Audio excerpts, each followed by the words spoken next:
Welcome to The Explainer, everyone. Today, we are breaking down what has to be one of the most dramatic, high-stakes scenarios we've seen in modern European football. We are quite literally staring down the barrel of an absolute blockbuster in La Liga. Barcelona, after a seriously grueling campaign, is standing right on the precipice of securing back-to-back league titles. But standing in their way in what could be the ultimate coronation or the ultimate disruption is their absolute fiercest rival, Real Madrid. We're going to break down the tactics, the surprise heroes, and the intense psychological warfare of this upcoming El Clásico. It's going to be a good one, so let's dive right into this. One game, one rivalry, one title on the line. I mean, think about that for a second. This isn't just another date on the fixture list. This is the kind of match that defines careers and permanently cements legacies. The entire championship is currently balancing on the edge of a knife. If you sat down and wrote a Hollywood script about exactly how a domestic league season should climax, you'd probably write this.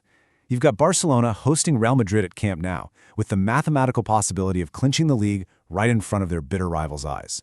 The tension is incredibly cinematic, and trust me, the tactical battle lines have already been drawn. Former player and analyst Luis Garcia really hit the nail on the head when he said, "What an opportunity of a lifetime to be the team that delivers the final blow." Because that perfectly captures the vibe over in Catalonia right now. You see, Barcelona doesn't just want to win the league. They want to be the team that delivers the final definitive knockout strike against Real Madrid. Secretly, as Garcia pointed out, Barcelona players are probably hoping Madrid wins their earlier games just so the title isn't decided on television. They want it decided on the pitch, face-to-face. They want to absolutely maximize the psychological stakes of this historic rivalry. Now let's pause and look at the number 14. 14 points. That represents the staggering 14-point gap that Barcelona has ripped open at the top of the table. You really don't often see a golf in class this wide between Barcelona and the chasing pack, especially when you consider the massive financial investments from both Real Madrid and Atletico Madrid this season. I mean, despite those heavy expenditures by their rivals, Barcelona has just systematically dismantled the league. They have been an absolute machine, completely separating themselves from the rest of the pack. But for Barcelona, it actually isn't just about winning the trophy anymore, it's about how they win it. Right now, sitting at 88 points with 4 games left, they are hunting a historic 100-point season, what we call a centurion season. Winning their final 4 matches, which of course includes this monumental clash against Real Madrid, would take them exactly to that magical triple-digit mark. It's a feat they haven't accomplished in over a decade, dating all the way back to the 2012-2013 season. So they aren't just chasing a trophy here, folks. They are chasing immortality. Section 1. Grinding out the wins. The grueling 2-1 victory over Osasuna. Getting to this point hasn't always been pretty, right? Recently, Barcelona had to travel to Pamplona to face Osasuna. That is a notoriously tough ground. I mean, Osasuna hadn't lost at home in 5 months. Even Real Madrid dropped points there. And Barcelona had to grind out a grueling 2-1 victory. If you break down that Osasuna match, it was literally a tale of two halves. In the first half, Barcelona was slow, sluggish, and severely lacking creativity. They struggled immensely against Osasuna's low 5-4-1 defensive block, and manager Hansi Flick was visibly frustrated. But the crucial part is the second half. Flick made these critical tactical adjustments and really effective substitutions. They came out with much higher intensity, used a way more direct attacking style, and eventually forced that 2-1 result. They completely flipped the switch from sluggish to relentless. As the analyst rightly pointed out, championship teams just have to survive and find a way to get all 3 points, even when the football isn't beautiful. Section 2. Tactics and Missing Sparks. Life without Lamine Yamal. So why were they so sluggish to begin with? Well, it comes down to a glaring tactical headache for Barcelona right now, missing their young star. Because of injuries, Barcelona has been without both Lamine Yamal on the right flank and Rafinha on the left. The drop-off in sheer attacking quality has been super noticeable, forcing Hansi Flick to entirely rethink his approach in the final third. Let's contrast these two realities. With Yamal, Barcelona plays unpredictable, front-footed, high-energy football. He strikes terror into defenses and can single-handedly control the tempo of a match. Without him, as we saw in the first half against Osasuna, the build-up is just so much slower. The team becomes heavily reliant on crosses into the box and grinding out late goals through sheer perseverance rather than tactical fluidity. They just don't have that guy who says, "Give me the ball, I'll fix this." They've had to operate as a battering ram instead of a scalpel. Section 3. The unlikely heroes. The lone stars delivering the final push. Look, when your main stars go down, someone else has to take charge. Barcelona's march to the title has been heavily supported by some totally unlikely heroes who stepped out of the shadows. And honestly, arguably the biggest shock of the season is the impact of Marcus Rashford.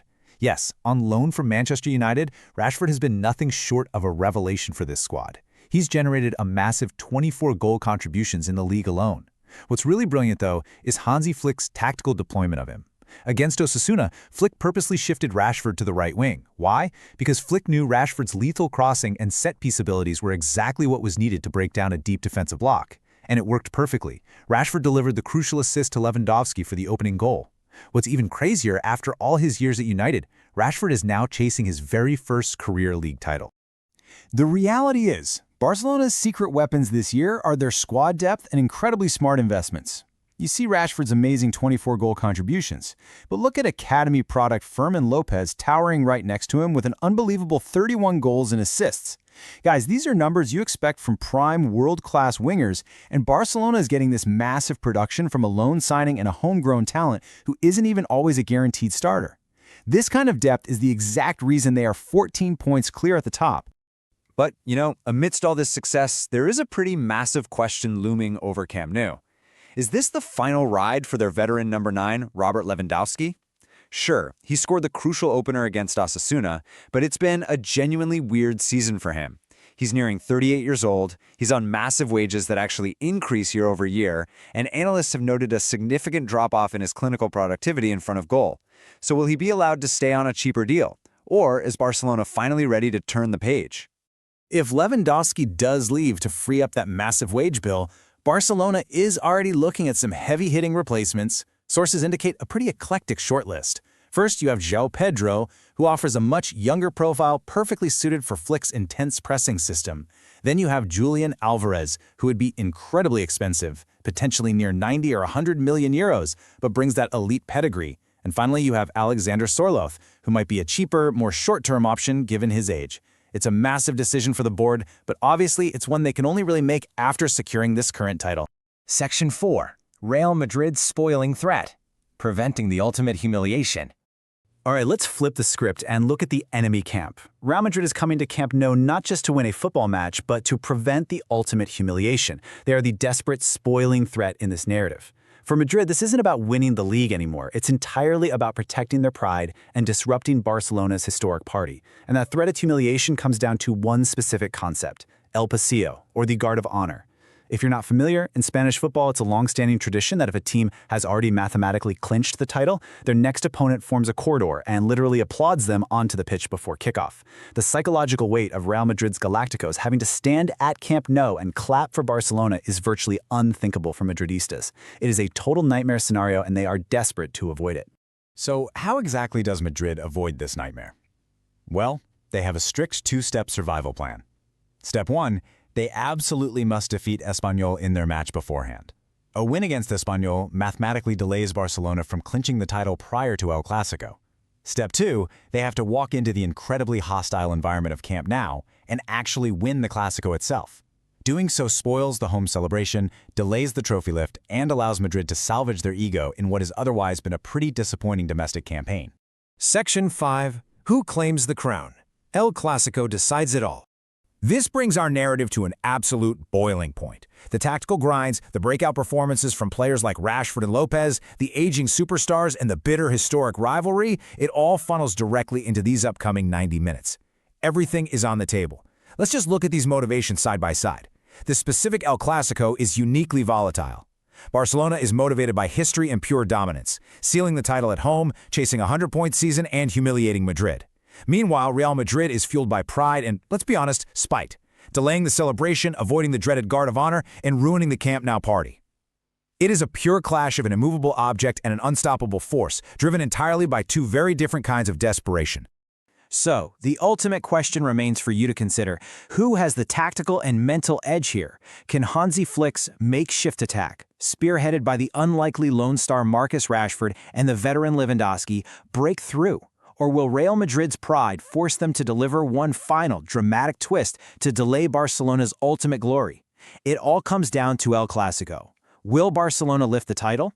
Thank you so much for joining me on this explainer today. What do you think is going to happen? Let me know. And whatever you do, keep your eyes glued to the pitch. It's going to be absolutely unmissable.